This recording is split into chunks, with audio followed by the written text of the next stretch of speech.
ఏమే వచ్చేసావా? అలా దొడ్డి పెంపనించిరా, నేను కాళ్ళకి నూనె రాసుకుంటున్నానే, లేవలేను, అటు కాళ్ళు కడుక్కుని వచ్చాయి. అదేమిటి ఆటో శబ్దమైంది? ఆటోలో దిగివేంటి?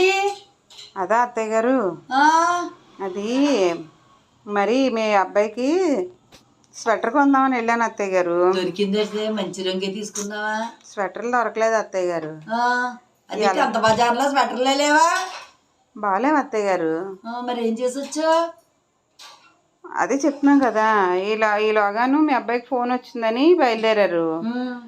సర్లే నేను ఎలాగో వెళ్ళాను కదా అని చెప్పేసి ఓ 2 టవల్స్, ఓ బకెట్, మన ఇంట్లో మగ్గులు పోయాయి కదా, ఓ 2 మగ్గులు, తర్వాత ఏమో నాకు జత చెప్పులు తీసుకున్నాను.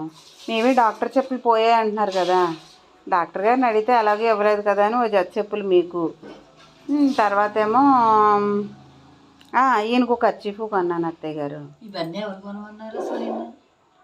అత్తయ్య గారు, అక్కడ అన్ని ఆఫర్లు నడుస్తున్నాయి. చంపేస్తాడని తెలిసిందంటారు. ఎప్పుడైనా మనం ఏదైనా కొనుక్కున్నామో బయటికి వెళ్ళి, స్వెటర్ అన్నావు కదా, అది మీరు కొనుక్కుని తగులడిపోయింది వెళ్ళవే అని పంపించాను. ఈ చెత్త సామాన్ అంతా వేసుకొచ్చావా? అందుకే నా ఆటోకి 1.5 ముండకి 1.5 క్షవరం అంటే ఇదే, దీన్నే అంటారు. మొన్న అడిగావు కదా, 1.5 ముండకి 1.5 క్షవరం అంటే ఏంటంటే అత్తయ్య గారు అన్నావు కదా, ఇదే. మగ్గులోను చాట్లోనూ నిన్ను ఎవరు తెమ్మని చెప్పారు?